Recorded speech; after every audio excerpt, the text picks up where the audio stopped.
थेट India TV, हर खबर सच्चाई की। औरंगाबाद पुणे महामार्गावरील खड्डे व दयनीय स्थितीबाबत केंद्र सरकारकडे खासदार इम्तियाज जलील यांची मागणी. रस्त्याची दुरुस्ती पूर्ण होईपर्यंत अवजड वाहनांचा टोल तात्काळ बंद करावा. औरंगाबाद छत्रपती संभाजीनगर ते पुणे या महामार्गावरील रस्त्यांची अत्यंत वाईट अवस्था पाहता या रस्त्यावरून जाणाऱ्या अवजड वाहनांकडून आकारला जाणारा टोल तत्काळ बंद करण्याची मागणी खासदार सय्यद इम्तियाज जलील यांनी केंद्र सरकारकडे केली आहे.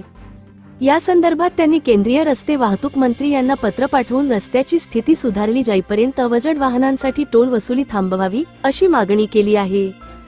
सदर पत्रात त्यांनी नमूद केले आहे की सोशल मीडियावर आणि वृत्तवाहिन्यांवर औरंगाबाद पुणे रस्त्यावरील खड्ड्यांविषयी मोठ्या प्रमाणावर टीका होत आहे. नेवासा ते शिरूर हा रस्त्याचा टप्पा तर अत्यंत बिकट अवस्थेत असून तातडीने पुनर्बांधणीची गरज आहे. रस्त्याच्या दुरावस्थेमुळे अवजड वाहनांचे मोठे नुकसान होत आहे. इंधनाचा अपव्यय वाढला आहे आणि अपघातांच्या घटनांमध्येही वाढ झाली आहे. त्यामुळे या रस्त्यावरील टोल वसुली स्थगित करून वाहनचालकांना काही प्रमाणात दिलासा मिळावा अशी त्यांनी मागणी केली आहे.